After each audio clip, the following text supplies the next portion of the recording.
Hey guys, this is Shaft, and welcome to the StarCraft 2 Strategy.com event of the week. This is actually not going to be a clan war this week.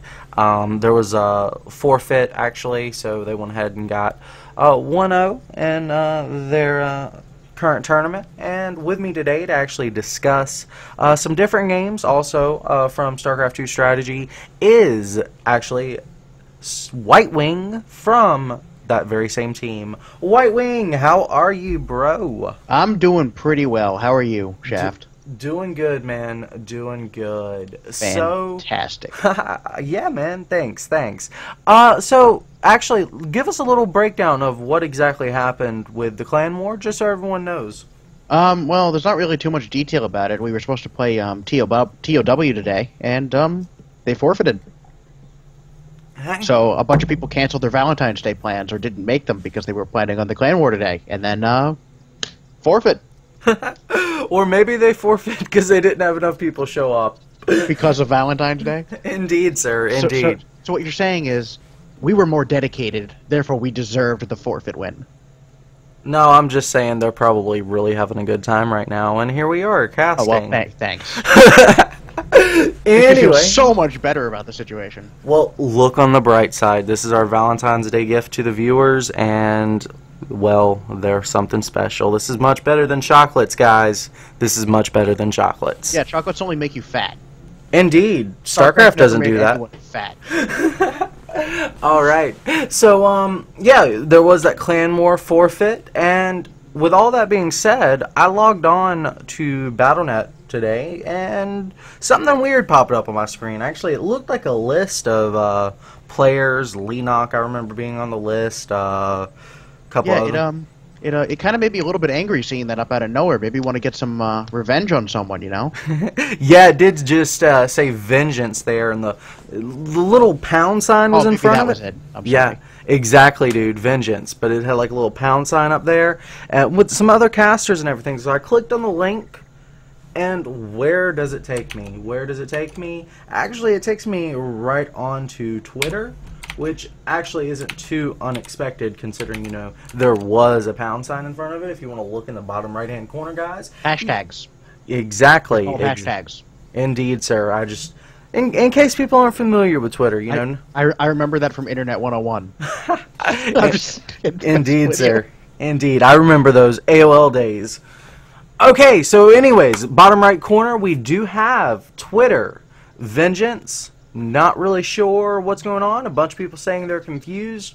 However, there's two pieces of information to note.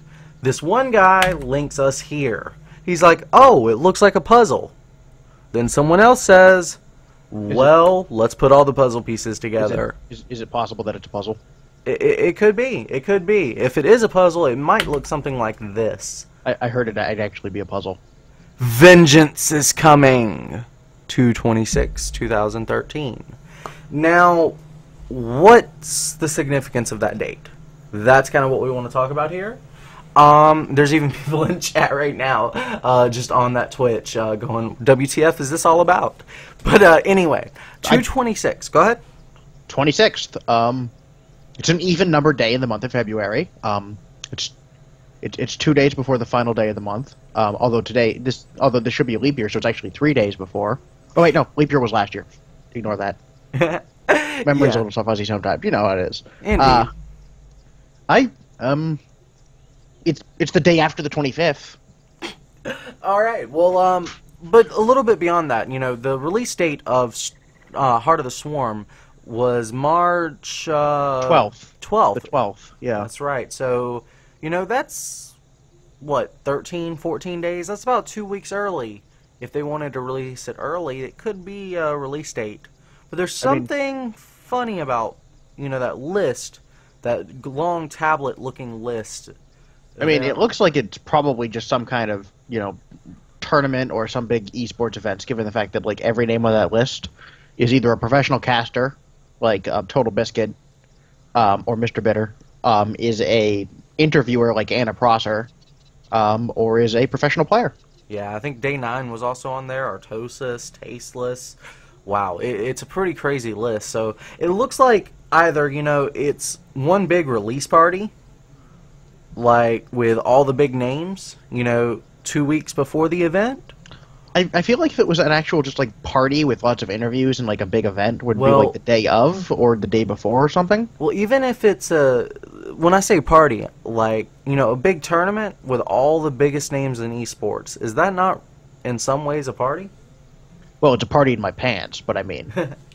Well, I'm not sure we can count that kind of party, but either way, I don't know. It's something to talk about. You know, there's no real sure way to be certain, but I'm pretty excited about it. I think everyone else should be as well. So we just wanted to go ahead and you know, bring everybody's attention to that. As of, you know, 11 p.m. on February 14th, 2013, we're all wondering what this Vengeance thing's all about. So anyway, without anything else to say, I think we should probably go ahead and move right on into this game. I think it's a wonderful timing too for this event to be announced today. Mm-hmm. Because what better day than Valentine's Day to contemplate vengeance?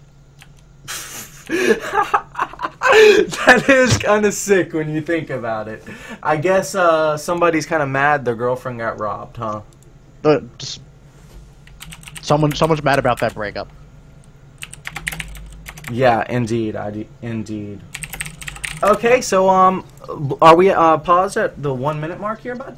We are. Alrighty, well then, let's go ahead and get this unpaused in 3, 2, 1, go. Is that playing on faster or is it times 2? This is actually going to be faster speed. Alright, good, I got it right. Alright, so yeah, we are zoomed in on a pylon here. Looks like it's going to be a fairly standard game here from both players. We do have in the top left-hand corner the orange Protoss, playing for StarCraft2Strategy.com. Cheetos! No. Well, Cheeto, at any rate.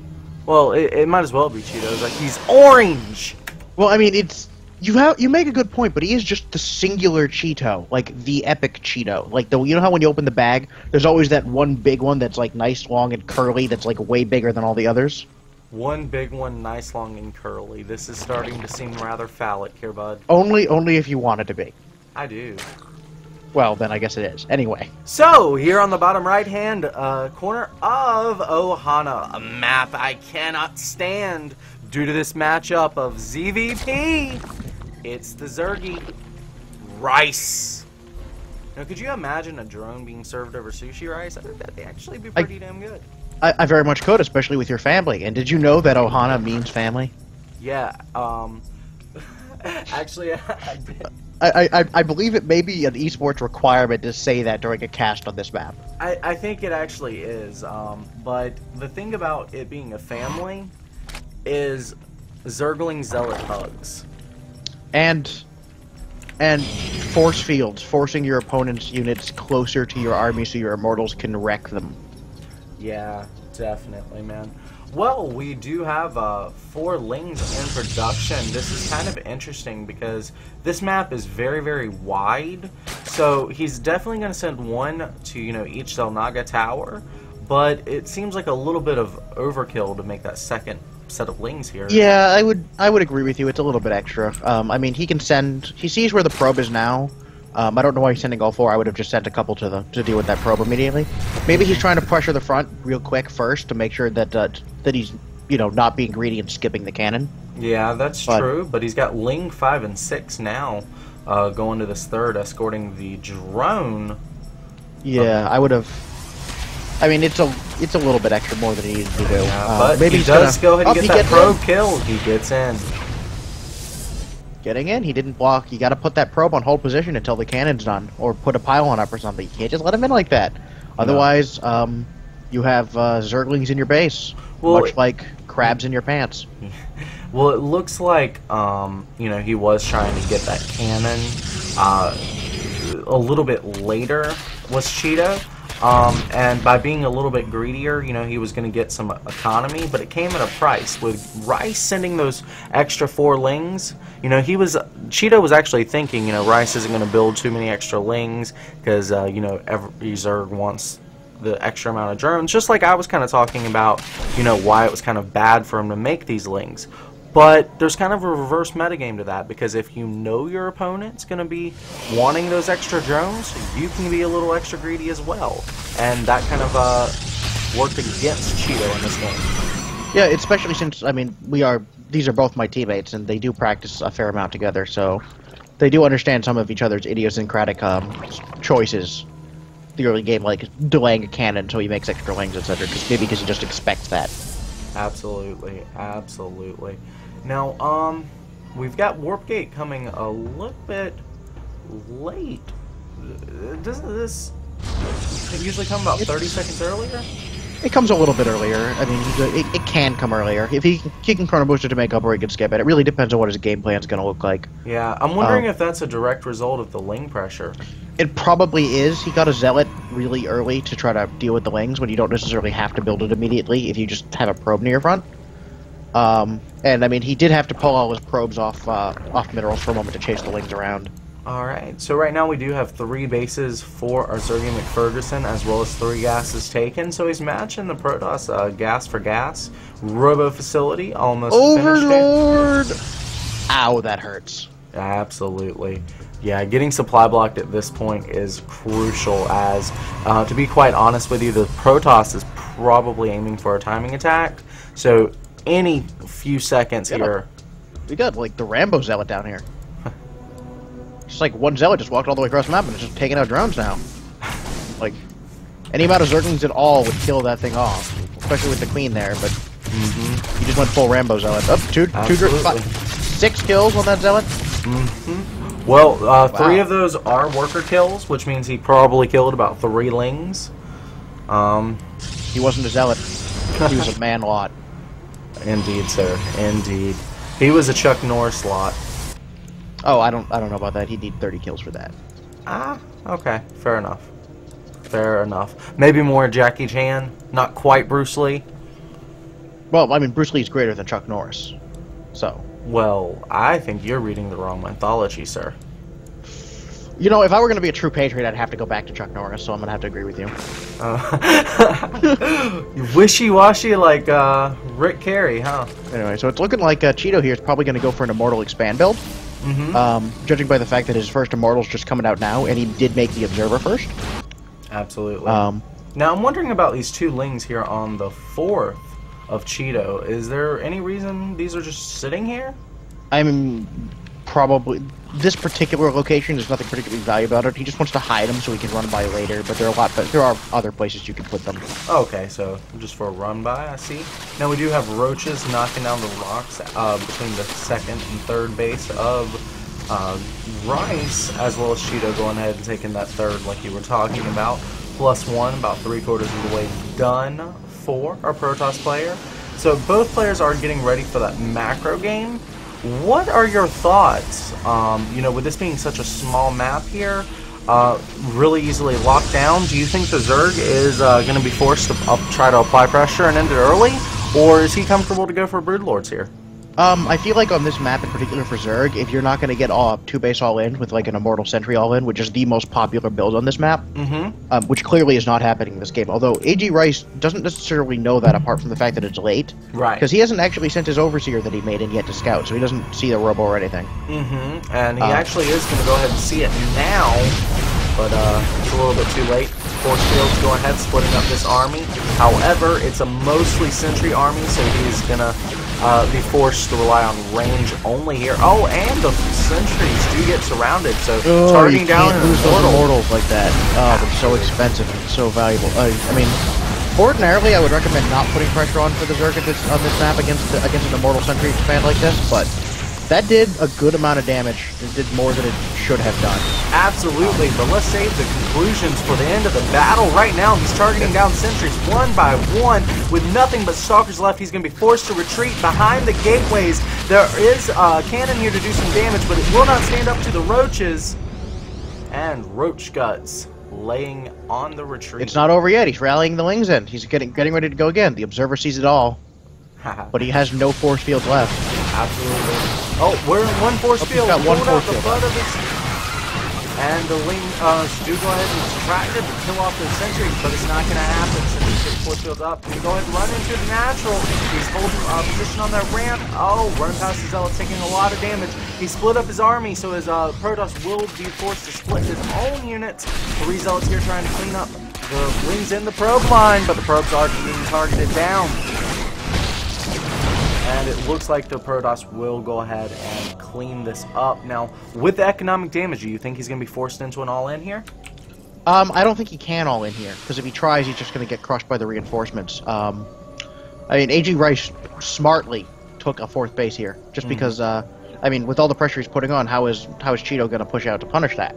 Absolutely. By the time he pushes out all the way to the Zerg base, even to the creep, actually, and it's getting real far. Oh, we see the Dark Shrine. Haha. The Zerg will go ahead and be rematched. You see 20 Roaches just popped out. Wow, this is looking really good for our Protoss player. Something interesting is that both players are lower on upgrades than they ordinarily should be at this point in this game. Both players are... Cheeto's just getting his +2 weapons now, and Zerg is just getting his +1 melee weapons, and skipped range weapons and just has +1 armor. What do you think of armor upgrades against Protoss? I've heard some people, say they're bad. I've heard some people say they're crucial. If you're going for a Ling-based army, +1 armor is a very, very good upgrade early on to get, because it means that if the Protoss gets +1 weapons, they don't two-shot Zerglings. Awesome. And now we do have the Roaches being split up into 2 side groups, and this 3rd is being flanked, while the main Protoss army is trying to hold this ramp. It's a small group of Roaches. This other group has complete control of the 3rd, has decimated the mineral line, is now targeting down the Nexus. Another probe is being sent to its doom. Pylon goes down. And the Dark Shrine's finishing up, and there are no Spore Crawlers, no Overseers anywhere in sight. Wow, this is going to get to the nitty-gritty here. Rice is doing tons of economic damage, but he is super vulnerable to this counterattack. Oh, DTs are going straight for the lair. They're going to get it, too, because the Overseer's just warping in, and he managed to make 4 of them. Absolutely. And so he's going to get the lair. He probably, depending on whether the units get back in time, though, he might not get anything more up into the Warp Prism. That's smart. Yep, you're gonna go ahead and run away. Those DTs are way too expensive to lose. Losing those 4 DTs is like losing a Spire and 6 Mutalisks. Not quite that expensive. Really? That's what I heard? 125 each. Okay, so yeah, not quite that bad. So 4 DTs is exactly 6 Mutalisks. Gotcha. Okay. But I mean, then again, Zerg gets more money anyway. So, I mean, maybe they have it. I'm not sure that particular poke was really worth it, because, I mean, getting the lair is nice because it delays tech, but he already had the Infestors out. So it's going to delay Broodlords, but he's not going to be able to capitalize on really the tech advantage, other than just buying a little bit of time. Until Broodlords pop out, yeah. Meanwhile, A.G. Rice is just going to... Yeah, I don't think he was quite aware of it yet. He's not actually seen the Infestors in any sort of way yet. Yeah. I mean, and he revealed DT tech. I think it might have been more worthwhile to spread the DTs out and try to pick off a lot of drones here and there. Because that would delay Broodlords too, killing off half the opponent's economy. Hey, that's a good point as well. Warp Prism. Okay, fair enough. Warp Prism here on the 4th base. And that's been cleaned up pretty easily there with Fungal Growth and Lings. Now, what is the key to being successful with Lings and Infestors against EVP on this map? Mostly it's the transitioning. Lings will give you a lot of map control because they're absurdly fast, and your opponent is very scared of moving out because of counterattacks. Oh, he reveals the drop! And the Protoss just blinks in. Sorry to interrupt there, but wow. No problem at all. And he saw that drop coming with the Observer, which is why his whole army was in his main. That is some crazy positioning there. Is he Okay. gonna get the third? It doesn't look like he's gonna get it. No, he's not gonna get it. The main strength of the Zergling Infestor is that the Infestors give you the power you need to win in straight up fights, and the Zerglings do really well surround, so it kind of invalidates most Stalker armies. And there's a drop here in the main, and targeting down that Twilight Council. That alone, just killing that is going to set. Wow. Okay, just scared for a second. He might not get that. Now, if he can get most of his army out, he will be successful here. Yeah, I mean, killing the Forge earlier was really nice because he canceled +2 weapons. But getting his Twilight Council wasn't so big here because he just restarted +2 weapons already. So by the time it matters, he's going to retire. But going in for the third again. And actually going back in with a drop, he is not going to stop with this harassment. He actually gets the third and is starting out an Archon as well here in the main. The best Valentine's present of all, a hug of death. Now the thing about it though is he is 26 supply behind his opponent. This harassment is coming at a price, so if he's not careful... Yeah, his macro's slipping a bit. Yeah. But he's got Broodlords on the way. He is going to need to get a transitionary army. The Mothership's going to be done before any Broodlords are. Yeah, not only that, but if Cheeto was to push out right now, I'm really scared for Rice. Yeah, Rice would probably just die. He does not have a huge Infestor count. He doesn't have the Spinecrawler wall yet. He's getting it now, but he really wants more than what he has.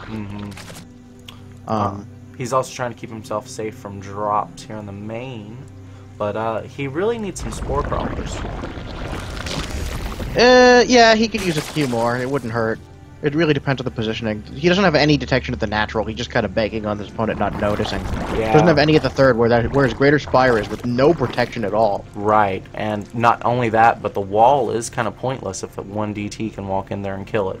Well, he's got the Overseer there, so the DT can't walk through the wall necessarily, but it probably can. But it could get dropped off into the main and just walk down. Yeah, I'm wondering if the Overseer is going to stay with the army though. Well, he's making another one. Oh, yeah, fair point, fair point. He just popped that in. Alright, so we got a burrow about a third of the way through, 7 Broodlords on the way. Creep just now extending to the 4th base of his opponent. Going to go ahead and drop some creep from the Overlord as well. So, yeah, Cheeto... Got another drop coming in from Zerg. Unstoppable. Unstoppable. That is what the Zerg Swarm is. Some people would say. That's a lot of Archons. It's like a giant blue shiny ball of death at this point. Absolutely. Now this Observer is more than worth its weight. Look at this poor Roach! The Roach that was left behind! No, come back! Don't leave me here alone. Yep, and he's gonna go ahead and he's gonna walk right into the Mothership Archon Immortal army. And hey, on the bright side, it'll give him a little bit of notice to get the fuck out. That Roach deserves the greatest kind of funeral. Oh wow! And the Broodlord army is actually going to go ahead and intercept the Protoss army here. Yeah, the main base just is getting torn to shreds right now in the midst of this engagement. He's not really. He just used a single DT to try to clean it up. Absolutely, I think the 2/2 Lings are a great testament to that, but that Dark Templar are doing a pretty good job at under the Broodlords as well. I mean, he's getting mined out. He doesn't. The only mining he's got going on is his third base. Mm-hmm. That's really when you know you're watching a epic StarCraft player. Is simply when they're not too worried about throwing away money or attacking into their opponent. Of course, he's been harassing, but you don't have to worry about killing your opponent. Just stop them from mining, and eventually you'll win. Yeah, I mean, Cheeto right now is in a position where he can't really expand very easily, so all he really wants to do is try to turtle and very carefully take expansion base after base after base, knowing that his opponent can't really attack him that easily, because if you turn your opponent's army into a toilet, you win. So, I mean, that's all he's trying to do right now. Yeah. Getting a little impatient. I like how Rice was keeping his army spread out. Now he's clumping it together. If he's not careful, he could get toileted here. Oh, trying to fungal them out of the toilet, but a couple already got in. Yeah, and the Vortex does go down, so he's throwing some infested Terrans in there, hoping to pop out, some of that splash damage. Broodlords does get killed off. Oh, good job with the infested Terran. It does let the Broodlord survive a little bit longer here, but ultimately Protoss Army does win out. He burrows the Infestors trying to get them away. He has to rely on a completely maxed out army with the smaller army of the Protoss right now. With the Zealot warping in the main to try to do some damage also. He's just got to... Protoss just can just push at this moment. Zerg just got to try to stall, but he doesn't... He moved his entire Spycrawler wall up. He doesn't have a defense. This is looking really rough right now for Rice. He's got 2 Spinecrawlers right here. Completely unrooted, so they're not going to do anything to help him out. He's going to lose the Greater Spire here in a second. Ouch. And Cheeto spots it, picks it right off. Oh, 3-3 is going to finish here for Rice. If he can manage to pull this off with a Roach Lane, with 3-3 upgrades, he is my brand new hero. Brand new hero? Brand new hero. Okay. Brand spanking new shiny. Yeah.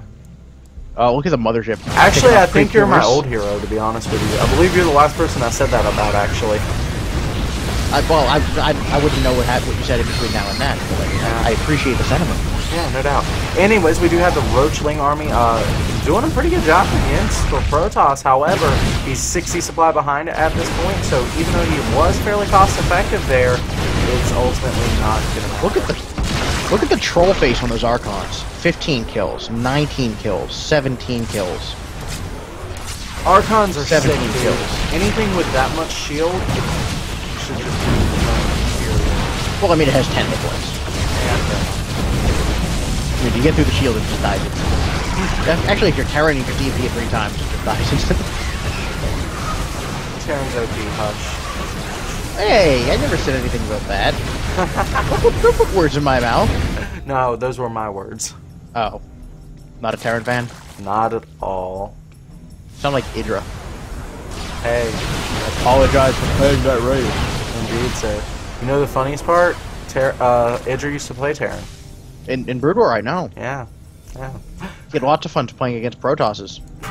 Perhaps he is apologizing. That's just his way of saying so. Well, he managed to neural the mothership. Okay, well, this is kind of a game changer. After it is probably no longer relevant. Well, if he vortexes the Protoss army, like, it would be a big help, but he has to actually use the spell on the mothership. Right. Well, Roach is getting a good concave here. Protoss isn't really reacting to it. He's just going for it. Oh, the blink in is going to make it very inefficient. Mm-hmm. But it just has too much stuff and upgrades are too much. Just absolutely, yep. Rice going ahead dropping that GG, and Cheeto going ahead taking the victory here. What do you think was really the tide changer here?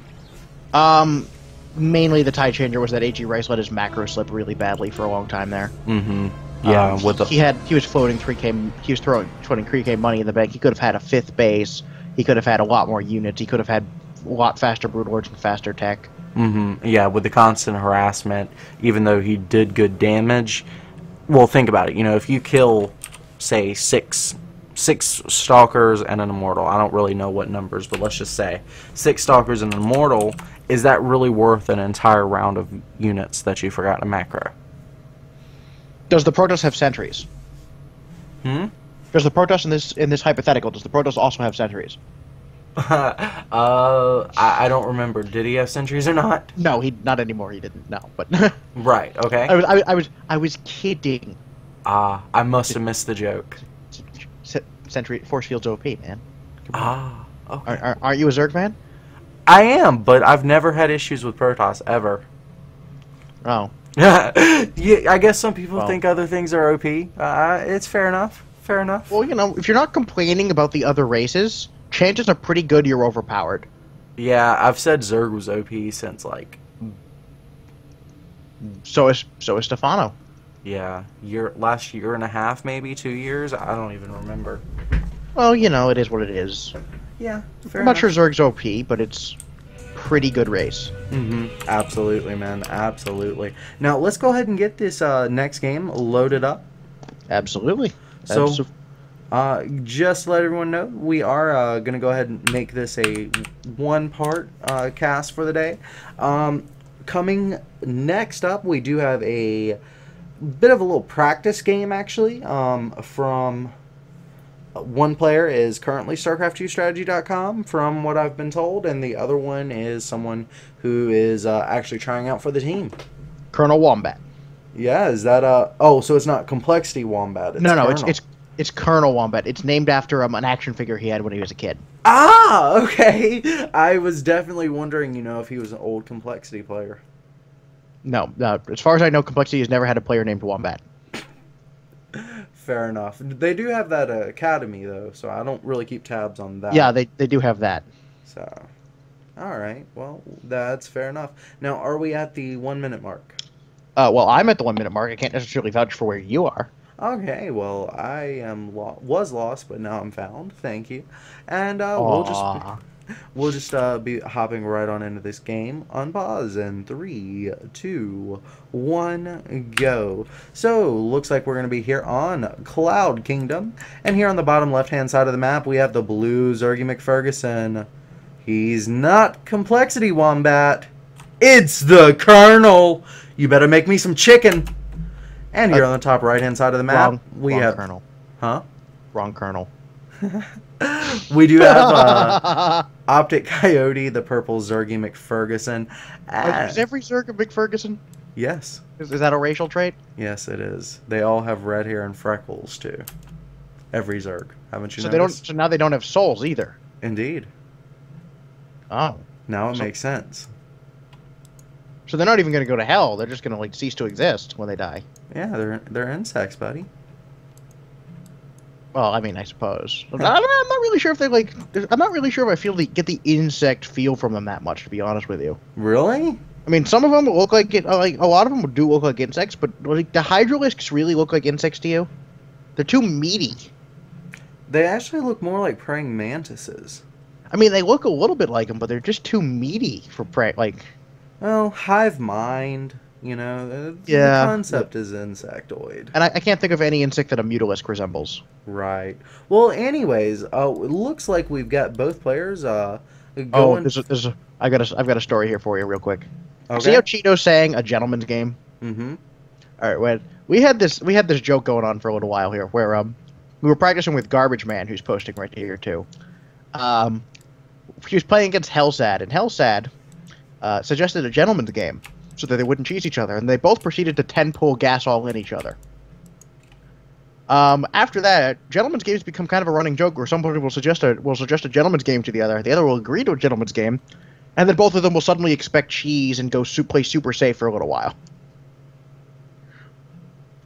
Okay. So, the fact that you see the word gentleman's game popping up in one of our team practices, you could probably expect them both to either one of them to go all in really quickly, or one of them to just do super hard defense. Gotcha. So that kind of does seem to explain why both players, one is going for the hatch first with a really slow gas, and the other one went for a fairly quick gas and is already about halfway through Ling speed and working towards an evolution chamber. Yeah, I think he's going to get a fast +1 upgrade and then do a mass Ling up. There's the upgrade. Mm-hmm. Wombat likes to do this. Understood. So it's Wombat that's actually trying out, is that correct? Yes. As far as I can tell, he's doing fairly well. He hasn't missed practices. He's winning he's winning some games here and there. Mm-hmm. So he's probably gonna get in. We like him. That's good to hear, man. Well, it looks like I just in the process of trying to turn this down a little bit, rewound. So let's go to 4:30 and pause it. 4:30 and pause. Yeah. So a bear walked into a bar. Are we at 4:30? We are. All right, let's unpause in 3, 2, 1, go. Okay, so Ling speed's finishing up here. We've got the +1 armor finishing up starting up for Wombat. Sorry. Now, with one player having gone for that earlier gas, the economy is favoring Coyote, who delayed that gas a little bit by about 2 harvesters. Do you think this is going to play a major role, or is 2 harvesters at this point not too big a deal? 2 harvesters at this point is a big deal because, I mean, Zerg growth is exponential, but more importantly is the fact that he has the hatch done, so he's getting more larvae. Gotcha. But at the same time, if his opponent Wombat puts on a lot of pressure and then drones behind it, and then Coyote doesn't recognize when the pressure ends, and it doesn't just barely hold it off, but exceeds holding it off. Wombat can very easily get ahead in the drone count. So I mean, it's kind of the dance we play in the ZVZ matchup. Absolutely. Now there is a little Ling pressure going into the natural of Coyote. He's targeting down individual drones. However, this Spine Crawler is making this a fairly... Doesn't get any. Yeah. No drones. So this is actually working out even more to Coyote's favor, actually. I mean, the really scary thing is going to be when this +1 armor timing hits. If he just does like a mass Ling attack with no banelings or something. Because the really cute things about fast +1 armor timings is that it means it takes 2 baneling hits to kill a Zergling. Yeah, they'll survive with what, like 1 or 2 HP? 1 hit point, and then they'll regenerate another hit point. Understood. Yeah, if he actually plays a little bit greedier and tries to take a third here, he's going to be super, super screwed. And that tends to be a fair follow-up in the next couple of minutes. Well, you know, insect on insect wars, the tougher ants are the ones that always win, right? I would think the smarter ants. The soldier ants? I would think the smarter ants. I mean, but they're ants. How smart can they be, right? Dude, they build ant nests out of sand. Anyways, we do have drones being targeted down. And the Lings are going to kill off this queen. This is a... Go ahead. Ow, that hurts. Yeah, this is a huge blow to the queen. And this is going to hurt the production of Wombat quite a bit. Now, Coyote is going to go ahead and run home. He's done his damage. There's no point in overextending here. I mean, killing the queen like that as against a guy who's about to go all in, and because +1 armor just finished, he probably should be going all in right now. Killing the queen is a huge deal maker in whether that attack is going to work or not, or whether hold it or not, because he can't inject anymore at that hatch. Absolutely. And right now, Wombat is, you know, he's been supply blocked for a little bit, so he's only just now beginning his major round of Lings. About the time his queen is finishing. Now, he is currently behind on Lings, but he's got the better upgrade. He's thrown a lot of Lings here at his opponent, who, again, has more Lings, but is forced to retreat. Now, Wombat's running back home to hatch up with his rallied units, and it looks like Coyote may overextend his units here if he continues chasing. I mean, but there's no banelings. He can always just retreat. That's true. However, he just doesn't want to be too far out against. He doesn't want to get a run by going in, which would be fairly scary. He's got really good map vision though with his well spread overlords. It's one of the cool things about ZVZ is you can always see your opponents moving out. And he's halfway through a Roach Warren, so he's just massively outnumbered right now. This is getting scary. I don't know if he can hold this third base. Yeah, he's not been making quite enough units. He's not going to cancel it though. Well, there's no reason to. He's not being pressured right now. You know, if he loses it, at least it'll buy him some time. Oh, wow. Now, that's a good wall in. That is an epic wall in. Roach Speed is on the way here, and it looks like Coyote does have the bigger force here. However, reinforcements are now present for Wombat, who's trying to charge in this wall yet again. He could micro a little bit, though. Oh, that Baneling. +1 attack. But that upgrade is just so strong. Absolutely. Roaches! Oh, that timing on the roaches. Now, the thing about these roaches is it's going to take an extra shot because of the +1 armor. They do not have that armor or that attack upgrade. They don't, but they also have the armor upgrade themselves, so they're 2 armor, which is going to make them very hard for even +1 Zerglings to kill. Fair enough, fair enough. Now, oh wow, this is so close. So, yeah, this is nail biting. Yeah, absolutely. It looks like Optic Coyote's probably going to hold in the end, just because roaches are just so strong and so burly. Yeah, but he's going to lose that third base. Yeah, Wombat's also down 19 supply. Well, he's just evened it up 14 supply at this point, and the third base, like you said, goes down. Here's the scary thing. Look at the drone count. Ooh, let's take a look. What is the drone count? 42 for Coyote. Yeah, if this doesn't work to Wombat's advantage, he's donezo. Yeah, I mean, he evened up the base count. He did kill the third base, but he just was making so many Lings and purely Lings.